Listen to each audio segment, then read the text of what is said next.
Hello बच्चों, कैसे हैं आप लोग? तो तैयार हैं आज की कहानी के लिए? Very good. आज की हमारी कहानी का शीर्षक है आदत। आदत ये शब्द आपने सुना ही होगा और आप खुद भी ये यूज़ करते रहते होंगे कि उसकी आदत ऐसी है, मेरी आदत ऐसी है। तो हमारी कुछ आदतें अच्छी होती हैं और कुछ बुरी। तो आज की हमारी कहानी भी एक ऐसे बच्चे चीनू के बारे में है जिसे एक बुरी आदत थी और वो समझाने पर भी मानता नहीं था। तो ऐसे में उसके नाना जी ने उसे समझाने का एक मजेदार तरीका सोचा। तो आइए देखते हैं कि उन्होंने उसे कैसे समझाया। चीनू की मोबाइल पर गेम खेलने की आदत से पूरा परिवार परेशान था। उसे कई बार समझाया गया, लेकिन उसकी यह आदत दिन प्रतिदिन बढ़ती ही जा रही थी। गर्मियों की छुट्टियों में चीनू का परिवार उसके ननिहाल आया हुआ था। चीनू के नाना जी को जब उसकी आदत के बारे में पता चला, तो उन्होंने उसे समझाने का एक रोचक तरीका अपनाया। अगले दिन सुबह नाना जी चीनू को घुमाने के लिए खेतों में ले गए। नाना जी अचानक टमाटर के पौधों की क्यारी के पास रुके और चीनू से कहा, देखो बेटा, टमाटर के पौधों के साथ कुछ और पौधे भी उगाए हैं।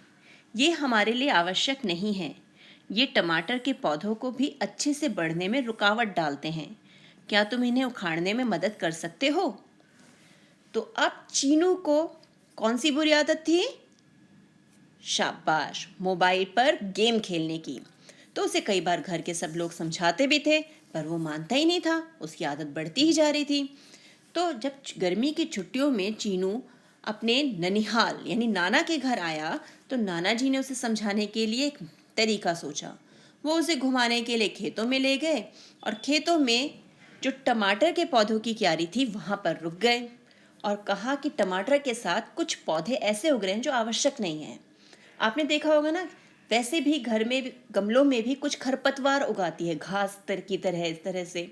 तो ऐसे ही खेतों में भी खरपतवार उगाती है जो हमारे लिए ज़रूरी नहीं होती, लेकिन वो पौधों को बढ़ने में रुकावट डालती हैं। तो दादाजी ने कहा, क्या तुम ये खरपतवार उखाड़ने में मदद करोगे? चीनू तो मानो इसी काम का इंतजार कर रहा था, इसलिए तुरंत कहा, क्यों नहीं नाना जी, मुझे बताइए कौन सा पौधा उखाड़ना है। नाना जी ने एक छोटे से पौधे की ओर इशारा किया। चीनू ने उसे आसानी से उखाड़ दिया। फिर क्या हुआ? अब नाना जी ने सोचा कि अब इसे दूसरा पौधा बताया जाए। तो अब नाना जी ने एक दूसरे पौधे की ओर इशारा किया जो पहले वाले से बड़ा था। चीनू ने उस पौधे के तने को पकड़ा और पूरी ताकत से खींचने लगा, लेकिन वह पौधा नहीं उखड़ा। तो चीनू ने क्या किया, जब नया पौधा मिला उसे लेके पूरा जोर लगाया, ताकत लगाई, लेकिन पौधा नहीं उखड़ा। जब पौधा नहीं उखड़ा तो जब बहुत प्रयास करने के बाद भी वह नहीं उखड़ा, तो चीनू बोला, नाना जी, यह तो बहुत मजबूत है, लगता है इसकी जड़ें काफी गहराई तक हैं। नाना जी ने उसे प्यार से समझाते हुए कहा, बेटा, तुम सही कह रहे हो। ऐसा ही हमारी गलत आदतों के साथ भी होता है। वे जैसे जैसे पुरानी और गहरी होती जाती हैं, उन्हें छोड़ना मुश्किल हो जाता है।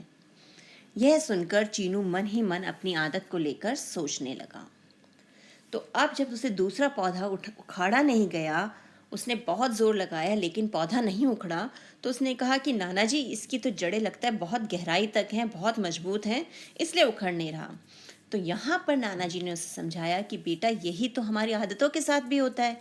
जितनी पुरानी होती जाती हैं उतनी ही गहरी हो जाती हैं और हम उन्हें छोड़ नहीं पाते। तो अब चीनू को लगा कि उसे भी तो एक बुरी आदत है जो पुरानी होती जाएगी, बड़ा हो जाएगा जब चीनू, तो छोड़ ही नहीं पाएगा। तो इस तरह नाना जी ने उसे समझाया।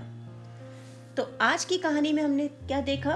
हमने देखा कि अगर बुरी आदतें समय पर ना छोड़ी जाए, उन्हें ना सुधारा जाए, तो उनकी जड़ें गहरी होने लगती हैं और बाद में हम उन्हें चाहकर भी छोड़ नहीं पाते और वे हमारी उन्नति में रुकावट बन जाती हैं। तभी तो जब आपके बड़े यानी मम्मी पापा दादा दादी घर में जो बड़े होते हैं, वो आपको किसी आदत के लिए टोकते हैं या कई बार डांटते भी हैं, तो बेटा, वो आपकी भलाई के लिए कह रहे होते हैं, जिससे आपकी वो बुरी आदत दूर हो जाए। तो आज आप स्वयं खुद ये सोचेंगे, विचार करेंगे कि आप में कौन सी बुरी आदत है या कोई गलत आदत है जो आपको अभी छोड़ देनी चाहिए। और सिर्फ सोचना ही नहीं है, उस बुरी आदत को छोड़ना भी है, उसे छोड़ने की पूरी कोशिश करनी है। तो कैसी लगी आज की कहानी? कमेंट बॉक्स में कमेंट करके ज़रूर बताना। तो मिलते हैं एक और शिक्षाप्रद कहानी के साथ। तब तक खुश रहो और खुशियाँ बांटते रहो।